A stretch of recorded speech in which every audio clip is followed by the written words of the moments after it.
Hello, everybody. This is Bart Sharp, and you are on Becoming Quantum Conscious at United Public Radio Network and UFO Paranormal Radio Network at 107.7 and 103.5, broadcasting out of the beautiful city of New Orleans, Louisiana.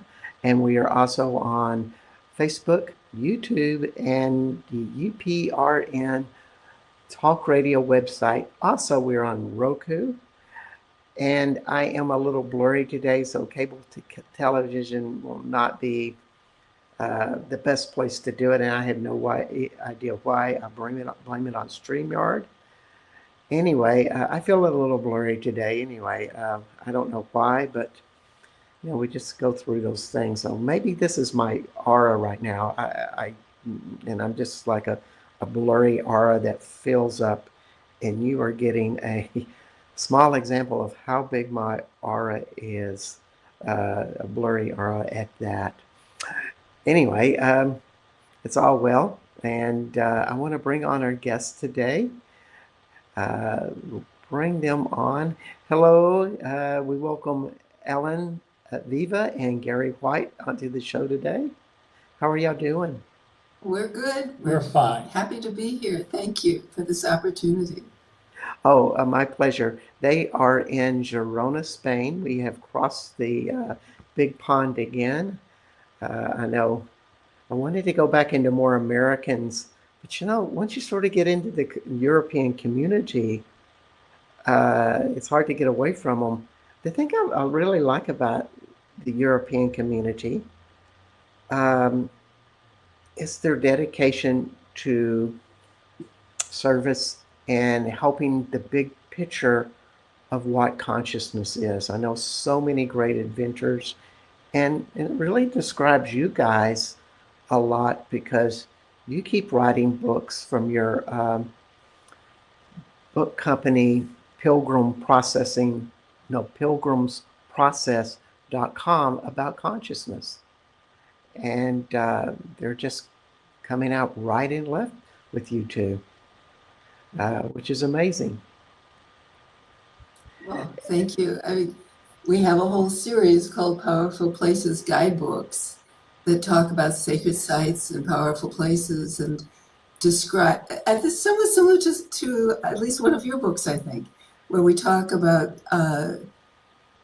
unusual experiences, spiritual feelings and energies at different sites that we've been at, so that people whether it can have a deeper transformational experience, not just be surface tourists. And they are really important because when you start to go to sacred sites and you show up, you may not know how to interact with that site.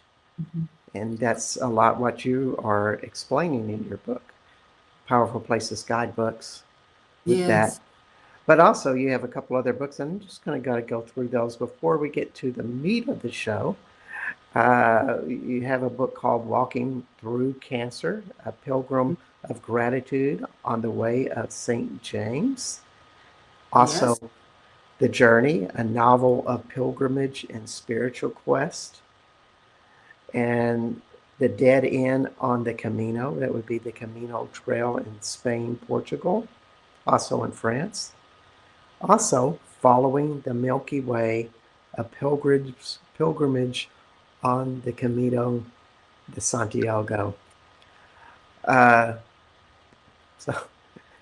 mean, so many places and so much information about the experience. But go ahead. Well, I've spent a lot of my life studying pilgrimage and going on pilgrimage. I did my PhD in anthropology on the Camino de Santiago and walked it in 1982 before it became popular. And Gary and I have walked together, and Gary's a dowser and has written about dowsing as another way of, well, your book on dowsing is, what's the subtitle? The Dowsing Mind into Multidimensional Realms and Back. Consciousness again, exploring consciousness. Wow, that's a juicy title, I have to say. It's a great book. It's an introduction. But you're changing consciousness to enter other to access information from other realms. Which is Yeah. what dowsing is. Which makes me want to change the whole topic of the whole show right now, but we're not. We'll do another one with you. Here we have it. Today's book that's just come out is The Reluctant Medium, and that's I mean, I love the title. And you started this process just kind of by accident, am I getting it right? Yeah. Oops, I dropped my. Maybe can I read a little bit from the book? Yeah, please. Grab it. So here's the book, the cover of it, and I've got all kinds of marks here to point out different topics that are in there. But I'll just start by reading it. Gary and I have taken some courses in mediumship, but not really because we wanted to contact anybody, but just more to explore consciousness. And then we had this experience. So let me just read a few pages. If you had told me that I would be channeling messages from a Greek philosopher who died over 1,700 years ago, I'd have said you were nuts. But that's exactly what spontaneously happened to me with irrefutable evidence. So I knew I wasn't making it up. Gary and I were engaged in an intense conversation about a book project on everyday mystics when I suddenly felt a voice eagerly wanting to come through me and speak. I felt a light pressure on my right temple, my eyes shifted focus, and I could feel the inside of my mouth change.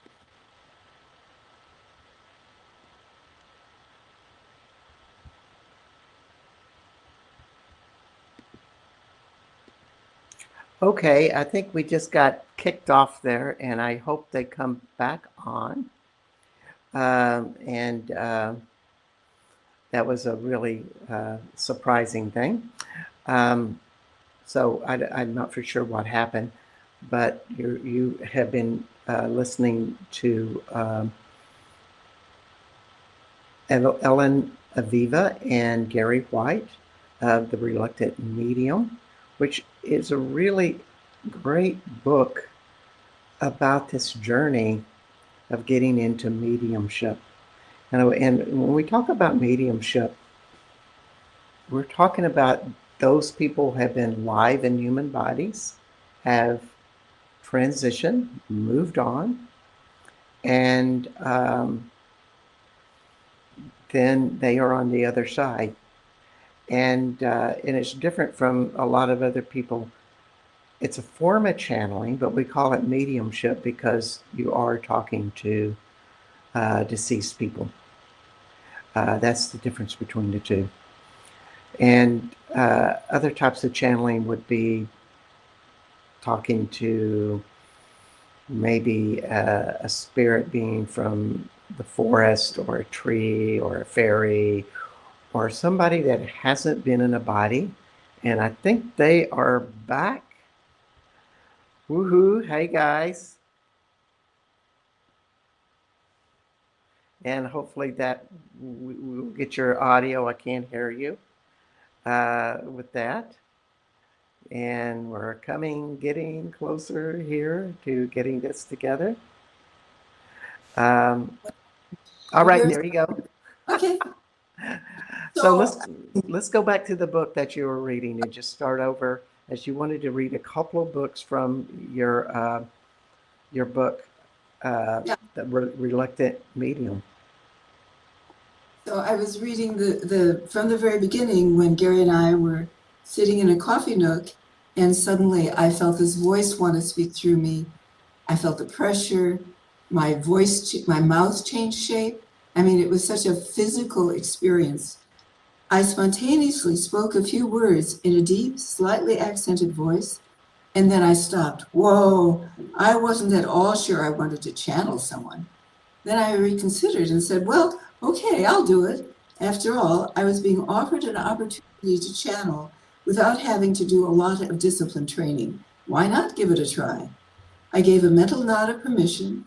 My mouth cavity changed shape again, and I spoke in a voice that was not my own. Here's what came through. We humans are here to experience the full range of experience. That's why we have incarnated. We learn from the bad more than from the good. We are in the process of spiritual evolution, and we need to have the full range of experiences to evolve. The voice I was channeling was answering some of the very questions that Gary and I had been asking. Then the voice stopped and started to withdraw. I had the presence of mind to ask, "Who are you?" I silently heard the answer, someone with a name beginning with P. The name Plotinus flashed before me, and then he was gone. Gary was watching me, wide-eyed. "That was interesting," he said. I nodded, unable to speak.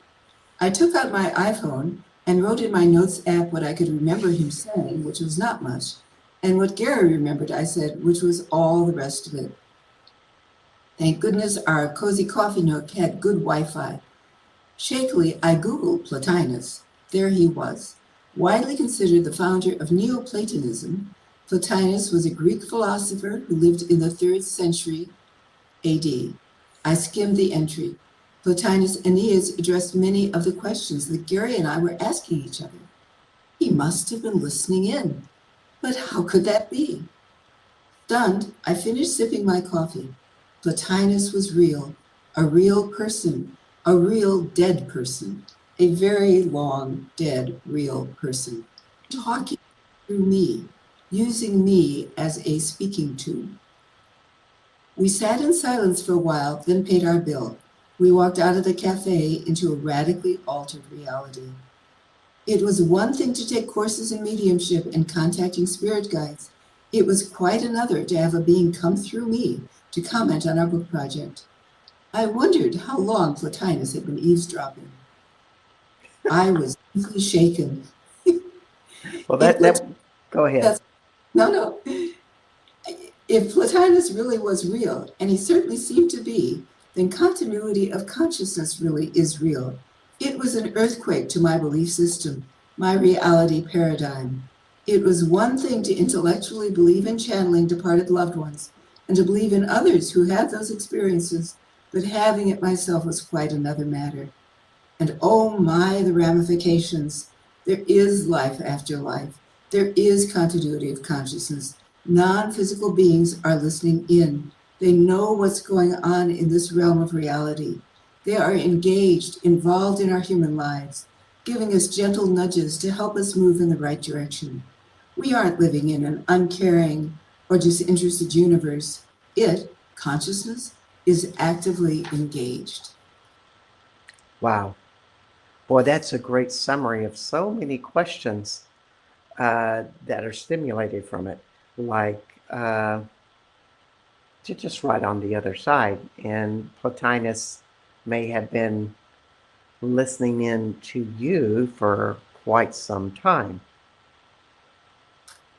Well, in my subsequent dialogues with him, because after the initial one, he kept coming back. And the next time I went, again. And Gary said, "Look, don't tell him to go away. Why don't you just say, come back a little later?" And I got used to it. With Gary's encouragement, I began to sit down in my morning meditation and just be present for him. And over time, he informed me he had been looking over me and watching over me for some time, waiting for me to get to the point of development where I could accept his presence. When you say point of development, do you think that's more of an attitudinal thing or acceptance thing, or that you reach a certain vibrational frequency that can do such a channel? Oh, that's a really good question.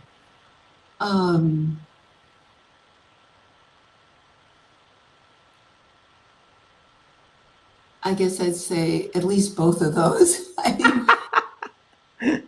you have to be open. You do. And this is going to segue to something else, because I think anybody can channel. So I think some people can do it from, when they're 3 or 4 years old, when they have a gift, they're open to it. have a wider bandwidth of energy that they can respond to. And some people need a lot of training. I was no good in the medium classes, in the mediumship classes. I really didn't do very well. But I have spent years, we have spent years on different spiritual paths, exploring other realms of consciousness in one way or another, meditating daily. So I don't know how much that had to do with it. Yeah, yeah. It's Say, go ahead, Gary. one thing they say is that often the thoughts that we think we are our thoughts, they're putting in our minds. Hmm. So many of our thoughts are actually coming to us from the other realms. You know, that's a very interesting question because, you know, it's a really popular notion these days amongst the metaphysical community that all the minds of the people who are alive, we're all in a kind of a matrix and we're picking up thoughts from all other people. Exactly. However, this is a totally different frequency of going into the other realm frequency. I mean, Maybe I a way just, of working with what Gary's saying to some extent is when you have that inner intuition that tells you to go down that street or to turn there or to check your email or that kind of intuitive hit. mhm. Or you have a friend and they call you immediately. Mm-hmm. Is that just chance? How many times has that happened? Yeah, Exactly. yeah. Yeah. I've never really considered that. If that, well, you could be into that higher matrix. And when we think about somebody like Plotinus and those beings have been, you know, out of the circuit for 1700 years, maybe, Yeah, or maybe they have come and gone. But when they are on the other side, would you say that they are coming from a higher vibration of being? they tell me that. They in the book there are lots of different topics that we talk about, and I'm asking them lots of questions. There's a whole year's worth of messages that many of which have to do with what's going on in my life too. I mean, uh, and they're responding to that. But they make it quite clear that it's a matter of frequency and vibration, and that they are at a different frequency, that they communicate through frequency or maybe vibration. They don't use words the way we do. Mm-hmm. They themselves are in a process of they talk a lot in terms that are musical. So they're in a process of becoming more harmonious, of removing discord, of sort of clearing their vibration, and that the higher the more clarified, the higher their vibration, the more they are moving toward returning back to the source from which we all come. Wow. So do you think it, I mean, I've listened to different channels or mediums. And the question I always have is, how well have they done in releasing their ego, their masculine side, their defensiveness, or, you know, and having those annoying qualities like, well, I am better than you, or I know this a lot more, I'm a bit superior than you, or I am lesser than you. All of those ego type of qualities, Mm-hmm. do you think those get filtered away? Do they automatically go out, or are they more like what you're saying of as they get higher, maybe they change? I mean, what are your thoughts on that? Well, they talk a lot about the personality, and that under it all is the soul, that there's sort of a melody that each of us is. I mean, again, it's musical. There's sort of a melody that each of us is, and then there are all kinds of riffs on it, and Hmm. illustrations and expansions on that core melody. And those riffs and expansions have a lot to do with personality. And another example they use is like we were wearing lots of layers of clothes over our core soul. And as you are in the other dimensions, you gradually release layers of clothing until you get more towards the you that is within that one pure soul that rejoins the one that is all. Wow. So that's a really interesting metaphor of losing your clothes and personalities. And so maybe the superior guy is losing that big heavy coat there. What a load to be lifted off. You know, they tell me that Plotinus and Hypatia and the collective, who are some of the, mostly the beings that I talk with, or there are others who have started showing up, but they'll tell me, you know, they still have enough personality that they are engaged in the world. They want to get their message across, which is about how we are at a dangerous time and we need to be more harmonious on the planet and remember to love each other and to treat other people with kindness. And they keep repeating that message in different ways in the book. Hmm. And they say, you know, they're still close enough to humanity. 1700 years doesn't mean anything on the other side. And Hypatia died maybe 1600 years ago. So they're still close enough to humanity. They can reincarnate if they choose to. And they care. They're still involved. But they tell me that as they progress towards more harmoniousness, towards a finer frequency or higher vibration, that they will be less engaged with what's going on the planet. Hmm. So when you say that there's dangerous times or times that we need to be prudent, so to Yeah. speak, uh, did they give you any specific information or Well, in?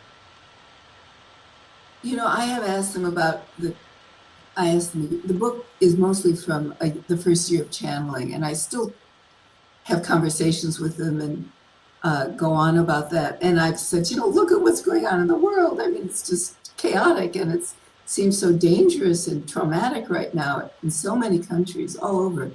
Oh, And they, yes. well, take a bigger picture. We've been through these things before. Hypatia remembers when Alexandria got sacked and she got torn apart by a rabid Christian mob. And, you know, they go, look, you know, there's just a bigger picture here. And, but that it is a time where it's very important to help humanity rise up and become more, well, what Hypatia's famous Hypatia statement. says repeatedly, what you do to others, you do to yourself, Hmm. because there is no other. We're all one. So when you're ripping somebody to pieces, you're ripping yourself apart on a karmic level. And Exactly. therefore you have one heavy coat that you'll be wearing on the other side. And you'll need to release it. Yeah. Yeah. Yeah. Yeah, and it'd be kind of like, well, what if we just no longer gravitate to that trauma and have a really wonderful, productive, caring, loving life? That's what they're urging. They say, you know, love is what is it's all about. And that can sound so trite, really. Sort of, the love of a partner or a mother to a child or a father to a child. They're talking about something bigger. In fact, they said once that you think that gravity holds everything together, but it's not gravity, it's love at the universal level. Ooh, I want to say that again. You think gravity holds everything together, but But it it's, is a universal love. yeah, Yep. I know love, there's yeah. the universal field of love is a concept a lot of people use with But you know much more about the metaphysics than I do because it's not my field. that. I just sort of got dropped into this with Plotinus. So I haven't read a lot about it. Oh, But go ahead. no, just that they talk about attraction, the things that attract, but it's love. And the more we can treat each other as if we are the other and there is no other, and be kind not only to others but to ourselves, the more we are able to evolve spiritually. And everybody will evolve with us because it's like ripples uh, of love that's spread out that way. Wow. Now, a lot of people, when you talk about love, they'll tell you definitions or go, well, I don't know what it is. It's just love. But I love that explanation. Love is how you see another and Yes. loving another. And then that doesn't just apply to your significant other, it applies to everyone. And everything. I It's mean, the it's also the glue that's planet. holding everything together. That's right. Hmm. Planet too. It's how you treat the trees or the dog in the neighborhood or the earth itself. Hmm. Whew. Just everybody, just let that soak in. That sums it up so purely. Wow.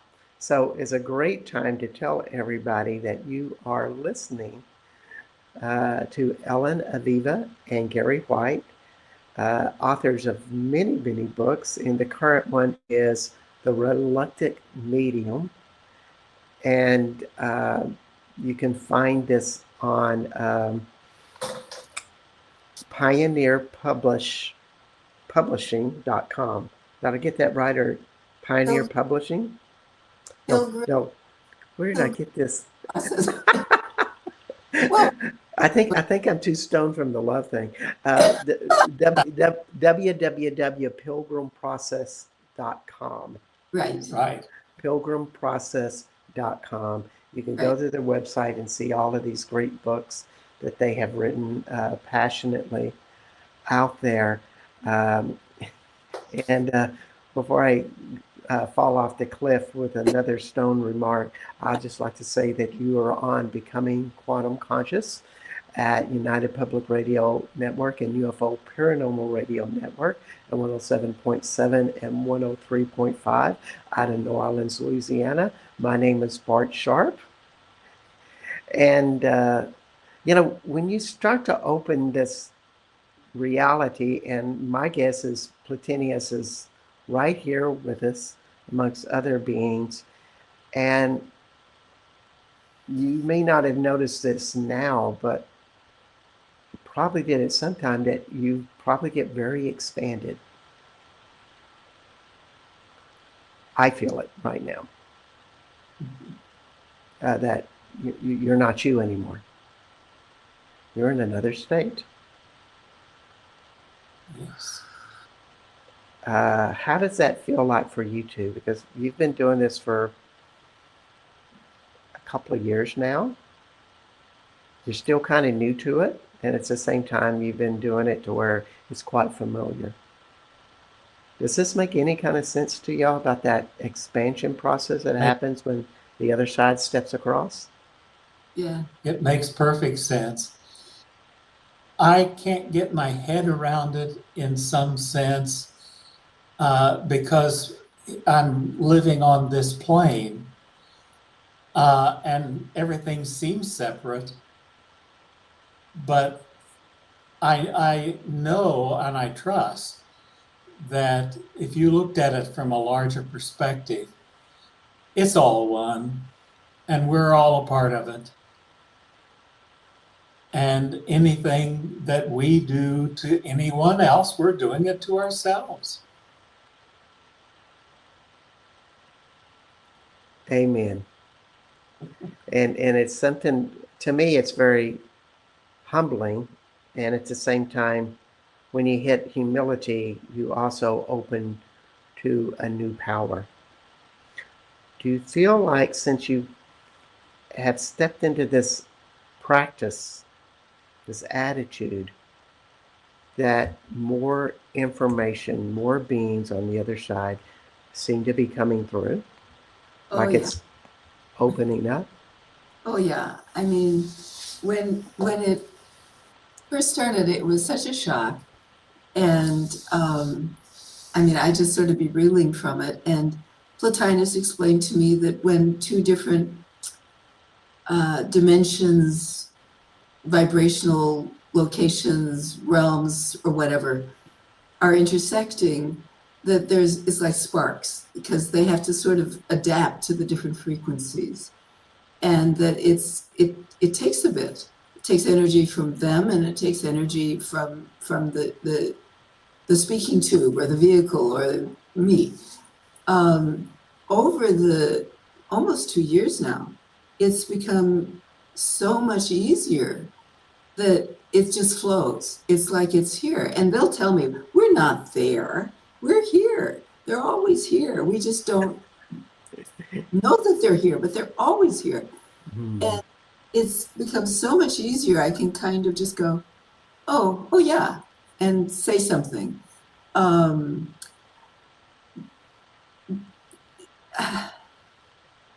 And more of them have come through. It started with Plotinus, and then Hypatia showed up. And as with Plotinus, I asked for evidence because I thought, I don't know what this is. And I don't know who he is. I'm not taking anything for granted. And so I asked Plotinus for evidence first. And I said, tell me something I don't know. And he gave me some verifiable evidence. Yes. He told me the name of some Greek philosopher, some Greek guy that he wasn't too fond of when he was on this. Well, he just wasn't too fond of him. And I had never heard of this person or most Greek philosophers. And I just checked him out, and it turned out he was a student of Plotinus's most important student. And he had perspectives that were different from Plotinus's.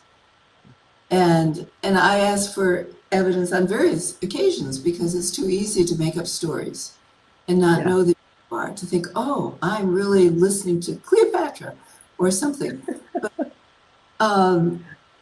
even if their advice is really wise and significant, I like to know that I'm really, really connected to this consciousness that has continued after it passed over to the other side. And Hypatia gave me some evidence. She said something in Chinese was one of the evidence bits that she gave me. And I thought, Chinese? And then I looked it up and found out that, she lived in Alexandria, Egypt, in the mid 300s to 415. And there was the Silk Road, and there was travel from China, and there were Chinese people there. And so she may well have picked up a few words. And she also appeared in a way that because I sort of see them in my mind's eye, wearing a certain costume. And when I checked online, I found out women didn't wear that. It was only worn by male Greek philosophers. But she was allowed to wear that costume because she had so much respect in Alexandria. She ran her own Neoplatonic academy.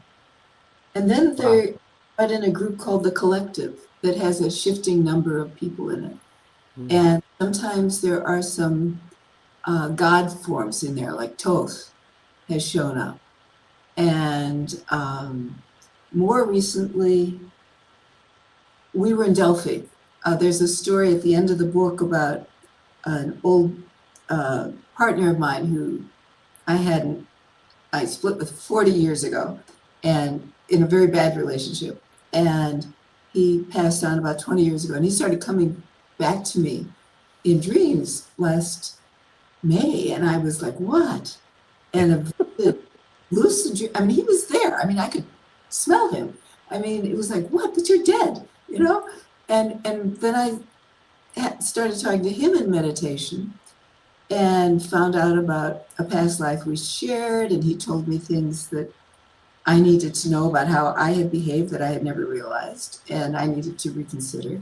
And parenthetically, he was a professor of Greek philosophy, and he had studied these philosophers. Later, long after. Wow.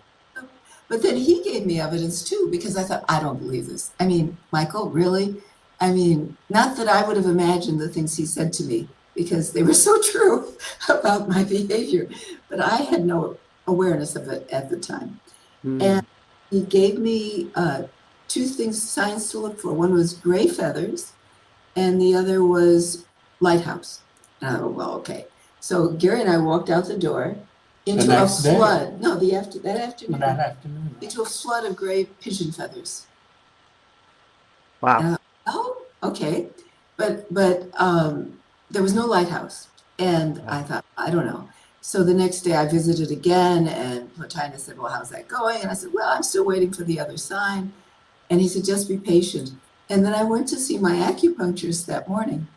And we're talking, and she said, oh, a couple of days ago, she and her partner had gone on a trip to a place about 30 miles from here, and inland. And they had gone to a restaurant called, to a sanctuary on a hilltop called El Far. And Far is Catalan for lighthouse. Oh. And I said, Far. I mean, I rose up off the table, you know, covered with needles. And I said, what? Fire? What do you mean? Lighthouse, Far.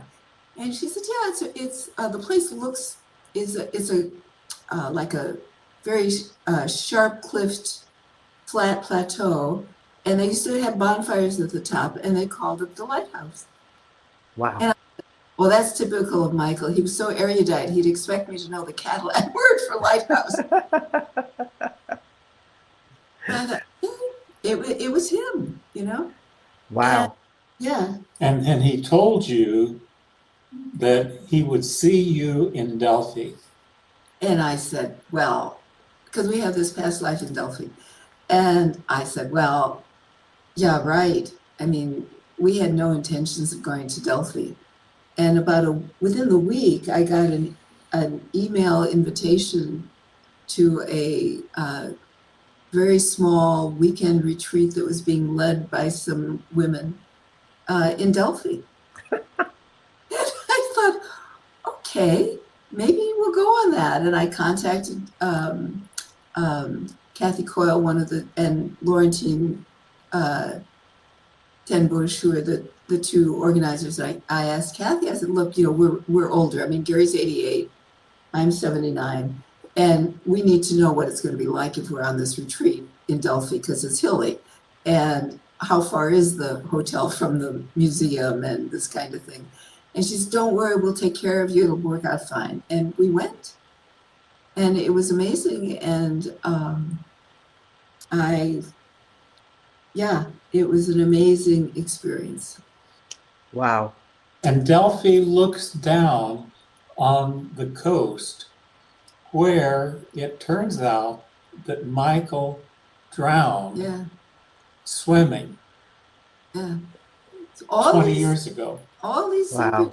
synchronicities and very, very, Well, it certainly lets you know how time and space are a nonlinear concept.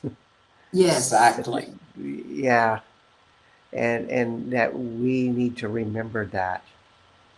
So it really just makes me wonder, for those who are not mediums, or you are a little bit of a medium, how could you use these tools to help facilitate your life from what you two Mm. have learned? Does that make sense? Yeah, yeah, yeah. Okay. For me, the most, well, there's several answers. Let's see if I can remember both All before. right. What is that I have, we've had some relationship struggle. We were working on a project called Celebration, a musical project. Gary's a retired composer, and we started working on this because it was given to us in a dream last year. We both had the same dream, Wow. or different parts of it. And I said, okay, Spirit's telling us to do this. And Plotinus said, yes, we've got your back on this. And we tried to do this. We did it, but we had so many, our relationship flaws, struggles, cracks, just were right there in front of us. And Celebration is about recognizing how we're all connected, we're all related, we're all made of the stuff of stars.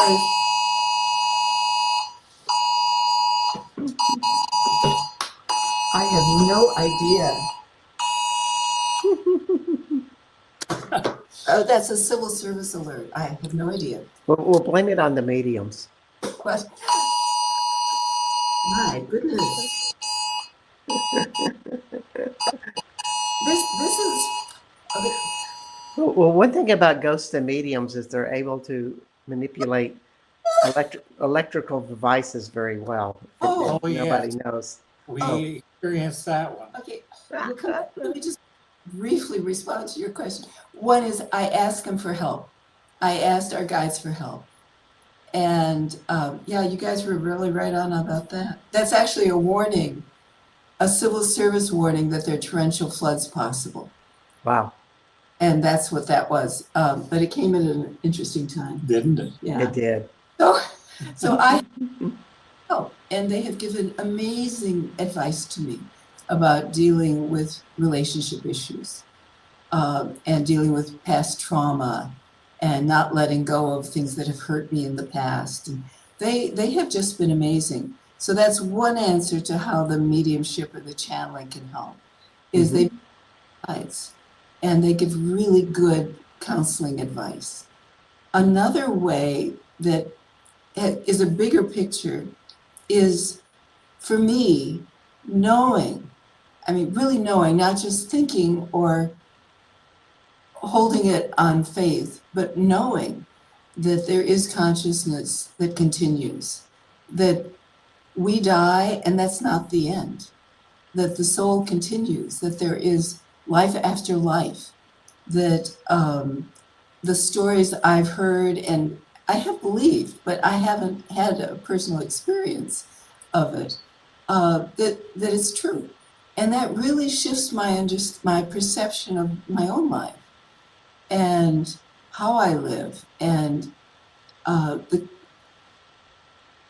it gives such a longer time frame and gives so much to each life if we reincarnate and go through it.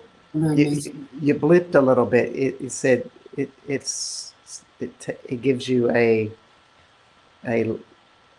time or something. Can you try to rephrase that? Yeah, that it changes my time frame and me know, not just believe, but really know that we continue, that we pass on, we lose our body form, we lose the materiality that we are, but that our experiences, our life continues, and we can come back again and have more experiences and learn from it, but that we're evolving. It's not just a one shot and that's it. And that really, that knowing that, I'm talking to Plotinus. I'm talking to this guy who passed over, 1,700 years ago. It has really shifted my experience of being alive now.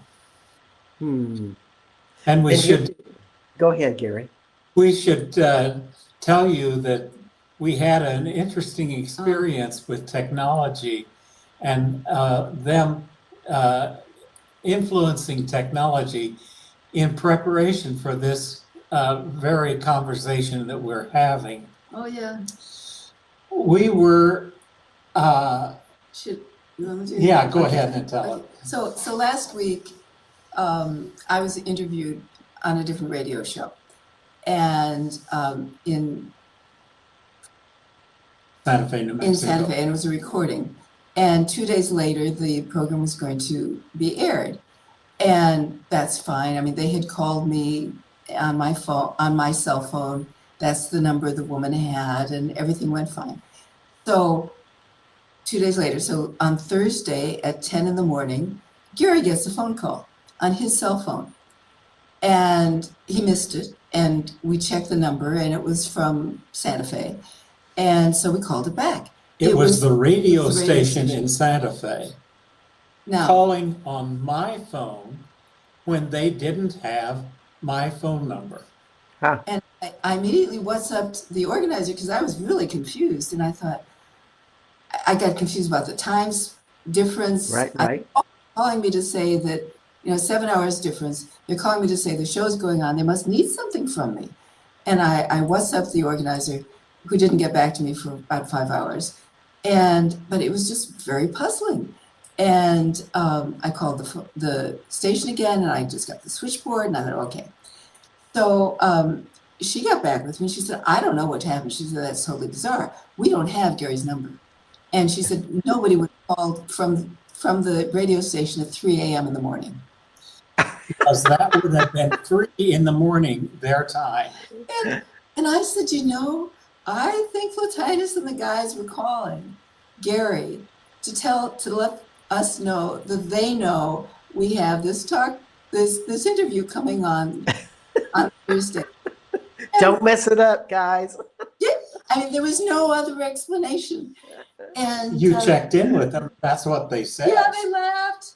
Yeah, they just laughed. Mhm. And I was like, okay. Now, if they'd called my phone number, I could have thought, like the organizer, that it was a computer glitch. That for some reason the computer was redialing at 3 in the morning. But nobody had Gary's number. Wow. Nobody. Wow. Yeah, that's amazing. Yeah, I had this really itching question, and we just Oh. only have 8 minutes left, and I gotta ask it. So you have Plantinius, who's been on the other side for 1,700 years. We have other people that in that 1,700-year people, they have maybe have come back 20 times, to try to improve or get things right, or maybe they get whatever reasons they keep coming back. And what would those both perspectives have in common is they're trying to learn and evolve to a greater being. right. And I wonder, do you have any insights to why someone like Pathenius would choose to stay on the other side all of these years, and then other people keep coming back? Any ideas? Yeah, I mean, I've asked him, and he's answered that in the book in different places. It's a matter of choice. In fact, I asked him, are you going to reincarnate? And early on in the conversations we had, he said he didn't think so. He was going to do what he was doing and evolve on that side. And then later he said, yeah, I think I will. He said people can choose how they want to progress. They want to, he said it's faster. I think I've got this right. It's faster if you reincarnate because you learn, you have more experiences and you learn faster. But it's really your choice whether you do or not. He said what he has done is come through, and this is kind of what Gary was talking about when you think it's your ideas. He has come through to other people and some philosophers and an economist and some other people, and given them ideas that they thought were theirs, that they then put forward as their own. Wow. And I asked Hypatia, I don't think she has reincarnated. I asked her whether she has talked with other people, and she said, not many. Not many.